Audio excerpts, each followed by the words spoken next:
Non, ça c'est audio, c'est audio. On va faire une photo après. Il faut pratiquer sa On aurait dû voix. échauffer ça à notre voix, vous auriez dû nous prévenir. Il faudra prendre une belle voix. Donc qui a la plus belle voix ici? C'est plutôt les barytons, les chanteurs. Il y a des gens qui font de la radio. Alors, baryton, pas baryton, on se lance. Bonjour à tous et bienvenue dans cette rencontre jeunesse. Nous sommes dans les bureaux de Logique, les offices jeunesse internationaux du Québec, avec Gabriel Mercier-Richard, chargé de projet, responsable des projets étudiants et en engagement citoyen. Et c'est le Forum social mondial qui vient tout juste de commencer ici à Montréal et nous sommes très heureux d'accueillir une belle équipe fraîchement arrivée de Belgique via nos collaborateurs du BIJ, le Bureau international jeunesse à Bruxelles.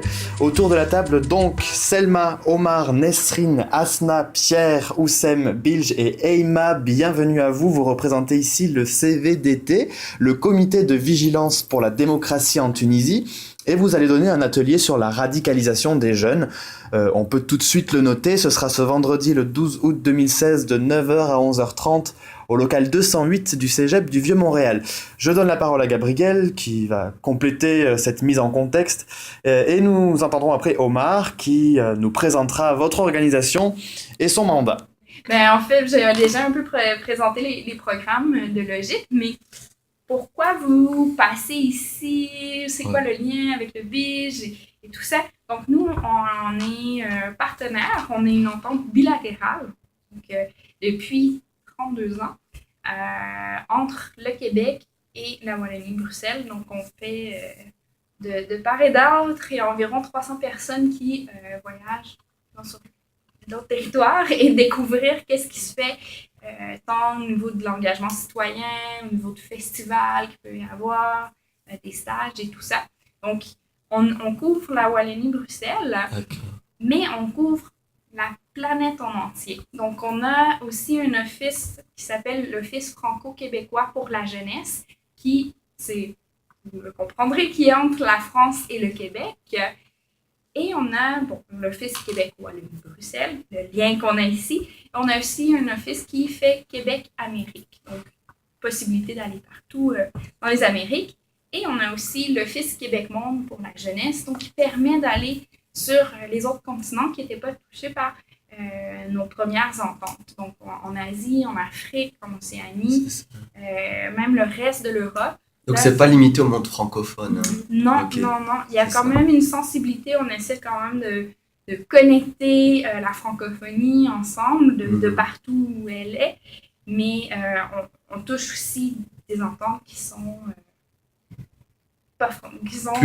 anglophones ou autres, donc plus larges. Donc peut-être, je ne sais pas si des personnes sont déjà allées au FSM, j'imagine que vous étiez à Tunis. Mais peut-être que c'est l'occasion de présenter un peu notre association.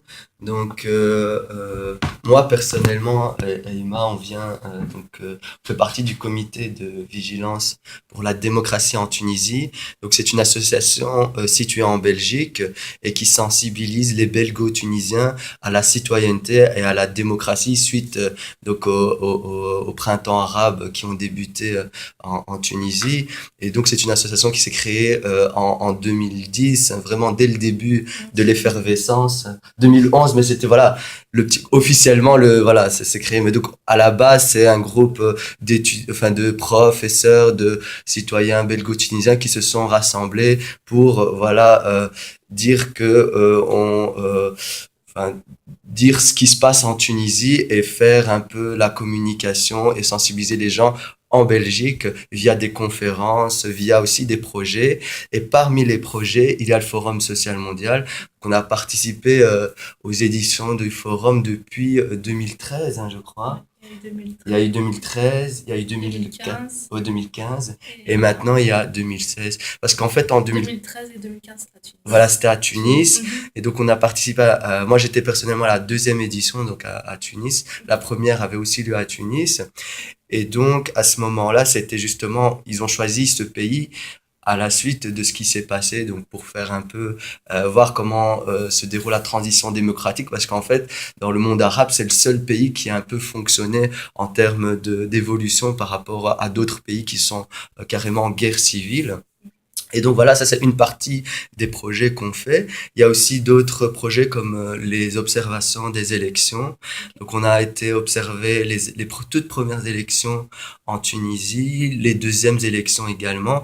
Et donc on a fait vraiment un travail de transparence, c'est-à-dire on n'est pas affilié à un quelconque parti que ce soit. On est vraiment là pour sensibiliser et montrer expliquer un peu comment fonctionne le système qui se met en place en Tunisie, donc à travers différentes thématiques évidemment.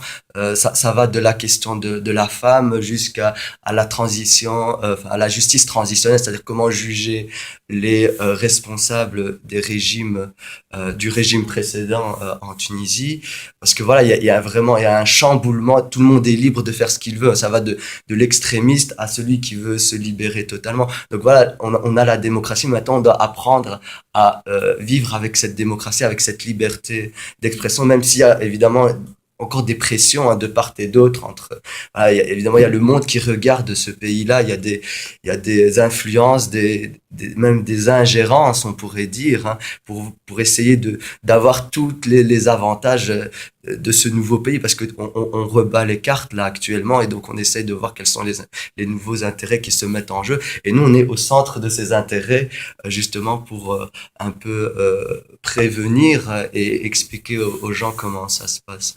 Donc il y a cette partie-là, ça c'est un peu, on va dire, l'aspect général de l'association. Et puis cette fois-ci, on a répondu à l'appel à projet du BIGE pour participer donc à l'édition 2016 du Forum social. Et on est très heureux que ça se passe au Canada, évidemment, parce que c'est la première fois pour, je pense, parmi... il y en a qui ont été déjà, pour la plupart d'entre nous, c'est la toute première fois. Et donc on découvre...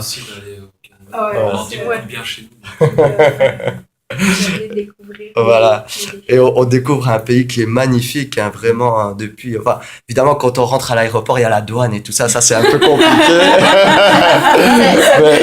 Je pose la question, ça a bien été, ou, parce que des fois, ça va, oui. Okay, parce que des fois, en groupe, ils sont un peu plus, ils questionnent oui, plus. Ils nous ont un peu questionné, oui, vous êtes avec qui, ah oui, et vous faites quoi? On arrive au compte-gouttes, on n'est pas tous arrivés dans le même avion. C'est ça, en fait, on n'est pas arrivé à 8.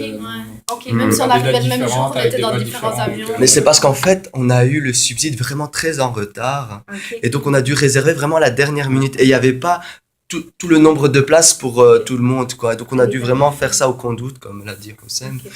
Et voilà, quoi. Mais finalement, on est tous arrivés sains et saufs. On n'est pas arrivés. On a tous été la douane.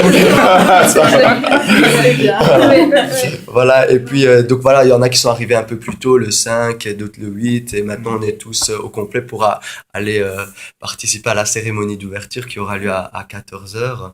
Et donc c'est vrai que nous, notre thématique, elle est assez particulière dans le sens où on va aborder un sujet qui touche, on va dire, le monde, c'est-à-dire le radicalisme. Je sais pas si on vous a envoyé... oui, j'ai le dossier. Voilà, le dossier. Donc évidemment, on n'a pas raconté ça à la bonne, on a dit que c'était... Parce que ça risque sinon... on risquerait d'être encore là à l'heure qu'il est, quoi. On vient de Belgique. Oui, c'est ça. C'est ça. Certains viennent même de moi le C'est ça, exactement. Quand même en sortant. Nous, on ne lui fait pas confiance. Voilà. Et donc, on a rassemblé tout ce groupe de jeunes-là. Donc, c'est des jeunes, voilà, il y en a qui se connaissent, d'autres, on a fait connaissance ensemble. Et donc, c'est ça qui est bien dans cette association, c'est qu'on fait rencontrer des nouvelles personnes, on participe à de nouveaux projets, on crée des choses. Et donc, des identités, des différents, voilà, différents. Voilà, c'est ça. Et c'est ça qui est magnifique. Et là, on apprend à se connaître au fur et à mesure jusqu'à la fin, voilà, de la semaine, parce que on va pas... Comment? Et même après, c'est vrai. Voilà, c'est ça. Le contrat, c'est jusqu'à dimanche. Pour certains, ça va renforcer des liens, pour voilà, d'autres, c'est...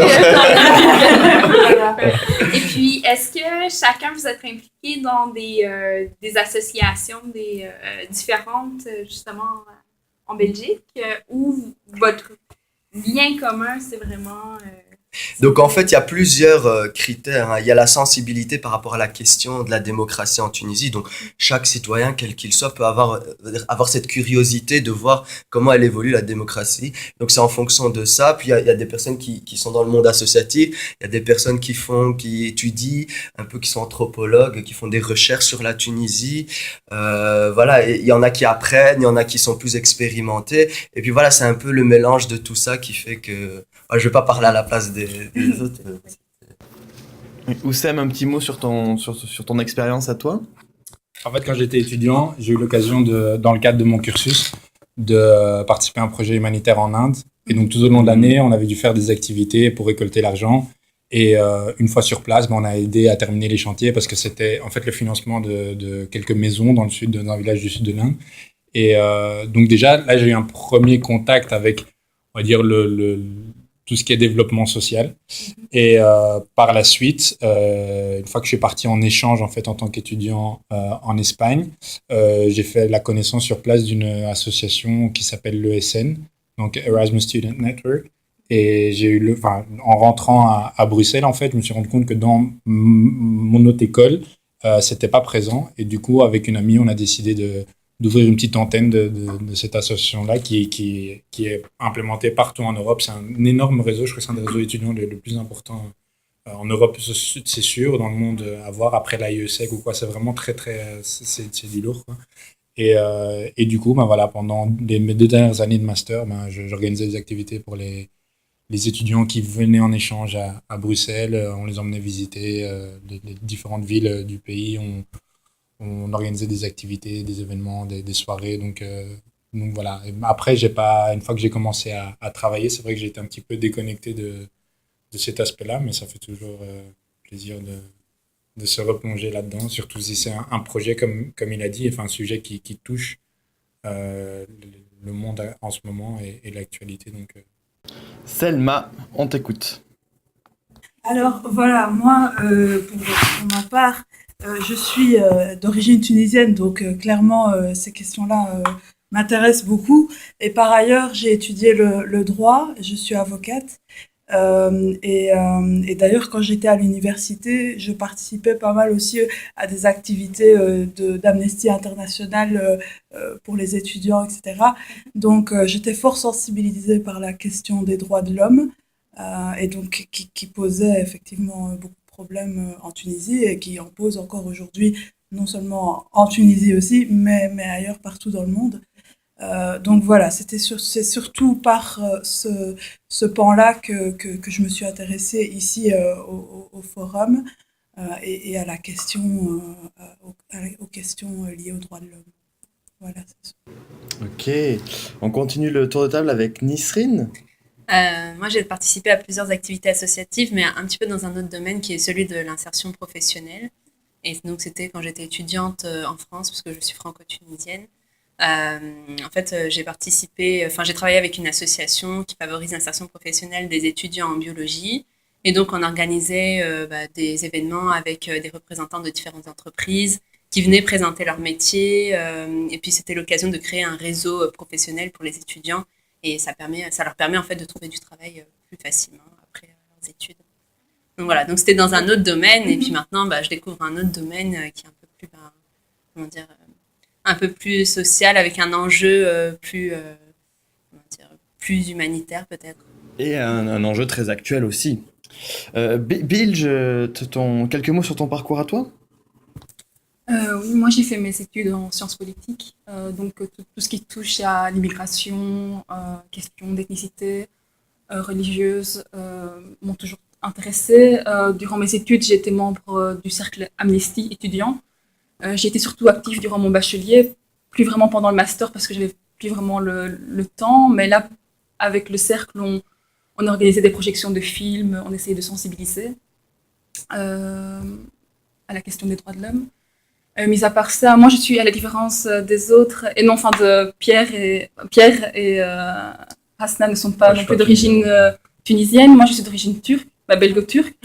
Donc, je suis membre d'une autre association. Je suis pas membre pas encore en tout cas, du CVDT, mais je suis membre d'une association qui s'appelle le Centre culturel Alevi, Et l'alevisme, c'est une communauté philosophique religieuse en Turquie qui est aussi fort discriminée, un peu comme la communauté kurde.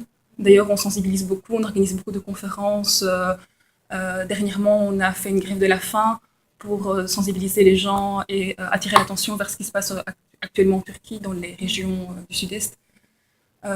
Et c'est une organisation qui poursuit les mêmes objectifs que le CVDT, qui lutte pour la démocratie, l'entente entre les différentes communautés ethniques religieuses. Et donc, c'est pour ça que participer au Forum social mondial avec le CVDT, ça colle avec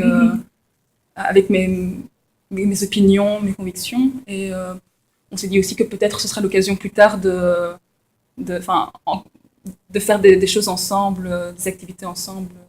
Quelques mots sur EIMA maintenant. Alors moi, moi je suis membre du CVDT. Avant le CVDT, j'étais membre d'autres associations, mais j'avais jamais vraiment été active ou autre. Juste j'assistais à des conférences ou des activités, mais sans plus. Et là, le CVDT, je suis membre depuis 2013, il me semble. Et j'ai commencé depuis qu'il y a eu les élections en fait en Tunisie, les deuxièmes élections, où j'ai commencé comme observatrice pour le CVDT. Et puis j'ai participé aussi au forum l'année passée à Tunis. Omar, tu voulais peut-être réagir sur ce que disait Bill tantôt, on t'écoute. Mais je voudrais préciser un truc par rapport à la démocratie, etc. Nous, notre but, c'est pas d'aller imposer la démocratie, mais c'est vraiment de sensibiliser les gens à la citoyenneté, à leur faire comprendre qu'ils ont la possibilité d'agir sur leur destin. Et c'est à eux de le construire. Hein.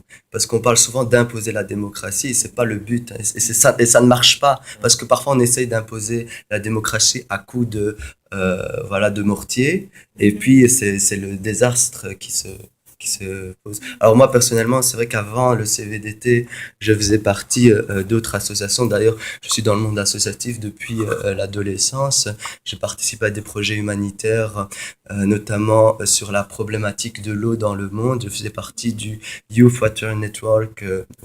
C'est une organisation qui organise des conférences à travers le monde sur la question de l'eau et de l'eau potable, parce qu'il y a dans certains pays des véritables problèmes d'accès à l'eau, comme au Maroc par exemple, où il y a des enfants qui doivent faire des kilomètres pour aller chercher de l'eau qui n'est pas toujours potable dans des puits qui sont très éloignés du village. Donc il y a ça, et je faisais aussi partie d'autres associations comme la Croix-Rouge, comme UNICEF aussi.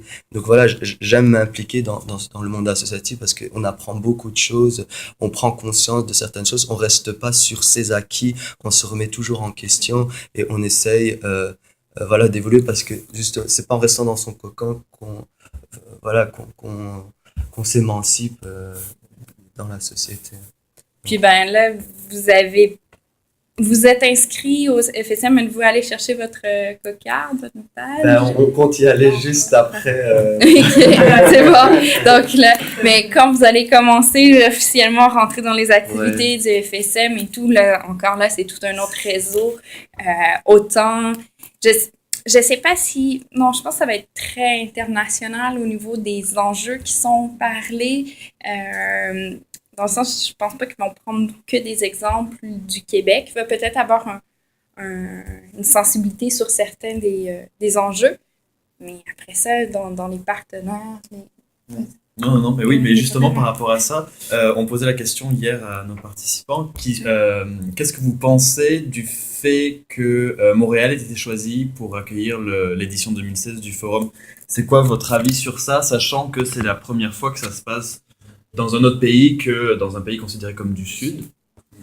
Qui peut prendre la parole sur ça? Ah bah là, c'est Nicole que parce qu'il faut rester politiquement correct. Qu'est-ce que ça peut apporter de négatif? Qu'est-ce que ça peut apporter de positif? Et peut-être, là, vous êtes arrivé il y a quelques jours au Québec. C'est quoi votre ressenti par rapport à ça? L'énergie qu'il y a ici, ou l'énergie qui manque peut-être? Ouais. Mais c'est vrai que donc c'est la première fois le forum social est organisé dans un pays du Nord, on va dire, alors que d'habitude, les éditions se font dans des pays du tiers-monde où on voit voilà, les problèmes qui sont là au niveau local et donc on découvre en parallèle, on rentre dans la région et on voit ce qui se passe, alors qu'ici, quand on arrive au Québec, on s'aperçoit qu'on est comme en Belgique, presque, voire mieux, je dirais, pour certains.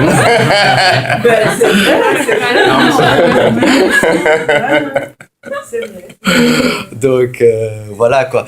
Mais donc je dirais que les avantages c'est qu'on découvre voilà parce que moi c'est la première fois que je viens au Québec, on découvre des choses qu'on n'a pas en Belgique au niveau bon, on n'a pas eu le temps encore de regarder moi je dis de ce que j'ai vu là actuellement les 2 jours depuis que je suis ici à Montréal, c'est voilà au niveau de l'organisation de la région, voilà de l'infrastructure, des gens, voilà le côté humain.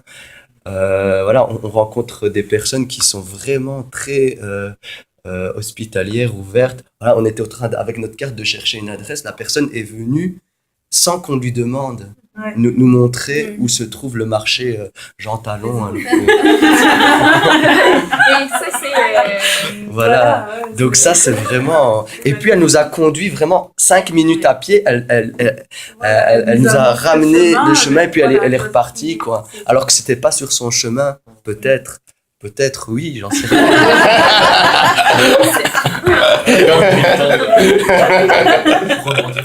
Pierre, qu'on n'a toujours pas entendu, tu veux rajouter quelque chose sur ce point?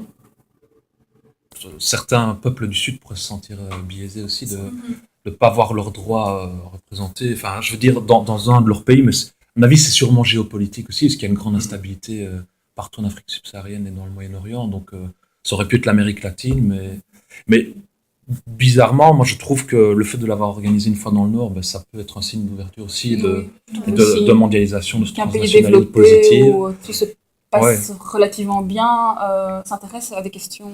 Et je pense que s'il y avait bien un pays.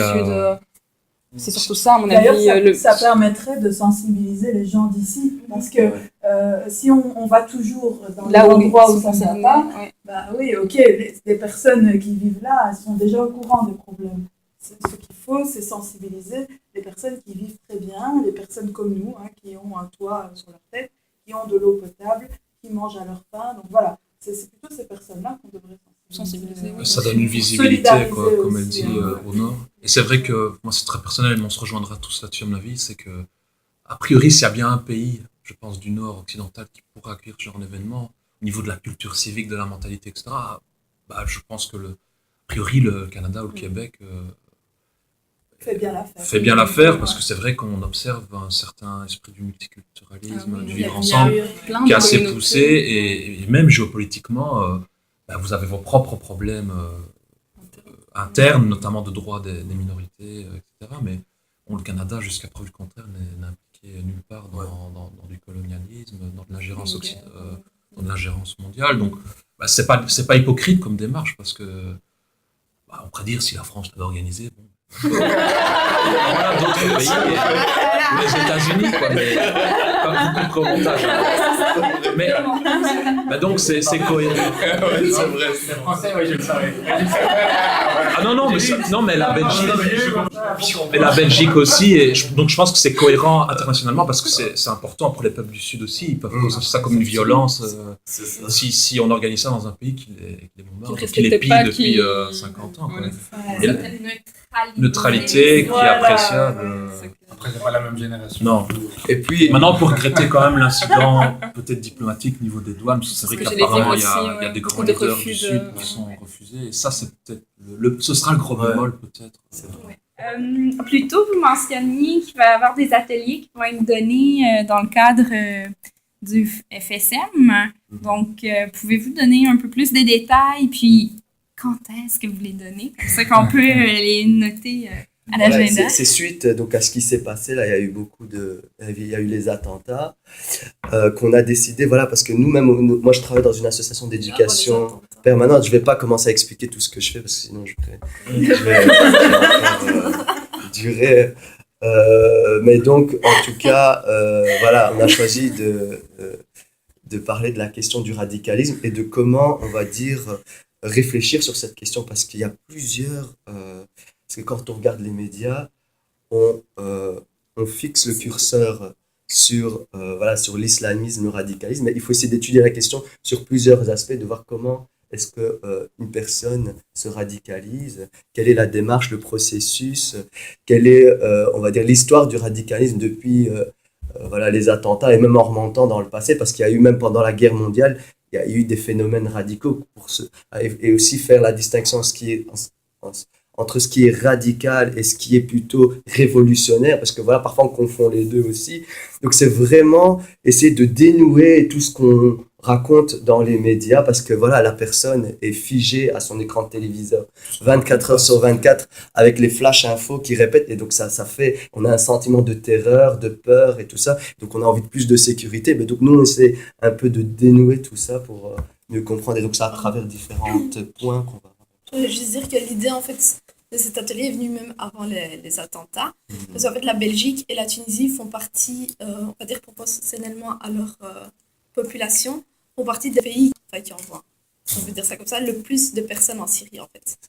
Oui, tu veux dire des gens qui ne fitent pas, puis qui sont recrutés par des groupes extrémistes, peut-être. C'est justement par rapport à ça, moi, c'est quelque chose, c'est une des raisons pour lesquelles j'ai décidé de rejoindre ce projet, c'est le fait que, comme a dit Omar au début, la Tunisie est souvent citée comme exemple. Effectivement, c'est le seul pays qui a réussi, enfin, un pays arabe qui a réussi sa transition démocratique, avec l'organisation d'élections notamment.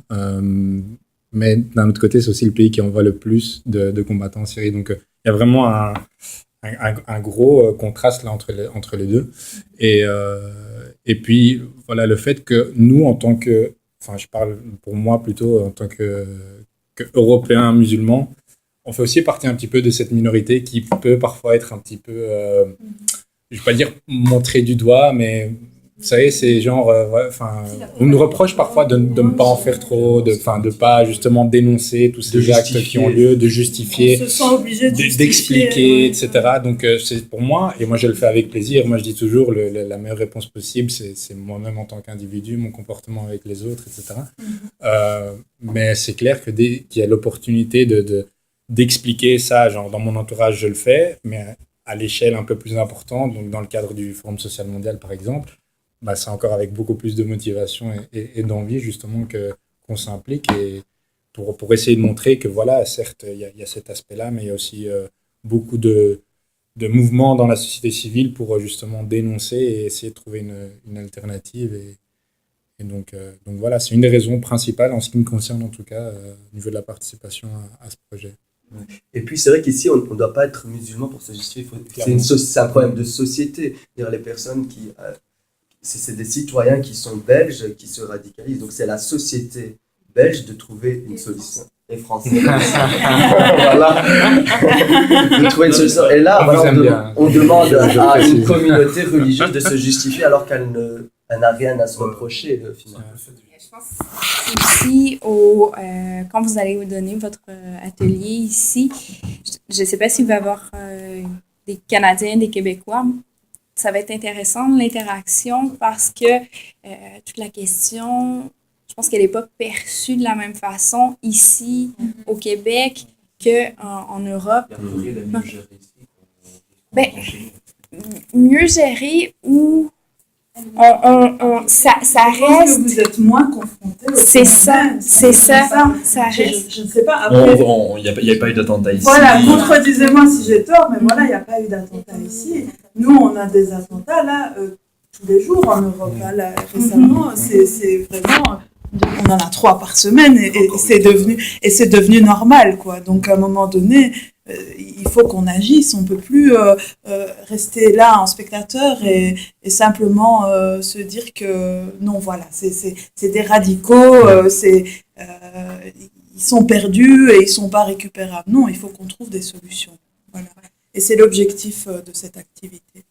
C'est bien parce que c'est ça. Nous, on reste encore un peu comme spectateurs en ce moment, mais en même temps, je pense que c'est bien de sensibiliser la population avant même qu'il y ait des propos, de la stigmatisation qui arrive, que ça arrive un peu à la même façon que c'est perçu au niveau européen. Il y a c'est ça. Fait que je pense qu'on n'est pas dans le même processus Oui, de c'est réflexion Bien et tout. sûr, Donc, oui. votre atelier va apporter vraiment au début de la réflexion des Québécois. D'ailleurs, en tout cas, nous, parce on va pas faire ici l'activité, évidemment. Mais il y a quand même un gros élément qui est ressorti dans nos discussions et dans nos travaux, c'est que finalement, la vraie solution à ce problème de radicalisation, c'est la prévention. C'est pas l'action postérieure. L'action postérieure, en général, les condamnations, bon, ok, bon, quelqu'un va en prison, voilà, il est puni, mais c'est surtout la prévention. Il faut qu'on trouve des solutions pour que ça n'arrive pas. Et donc, je pense que l'intérêt, en tout cas pour ici, le Canada, pour le Québec, c'est justement que ça n'est pas encore arrivé. Donc, il y a encore quelque chose à faire ici. Il y a encore éventuellement des actions qui pourraient être prises. On a hâte. Cela conclut cette rencontre. C'est un plaisir de vous avoir rencontré. Bon atelier. Je vais diffuser l'information. Oui, donc ce sera au Cégep du Vieux-Montréal, ce vendredi de 9h à 11h30 au local 208. Vous avez combien de places? J'ai mon fan club ici.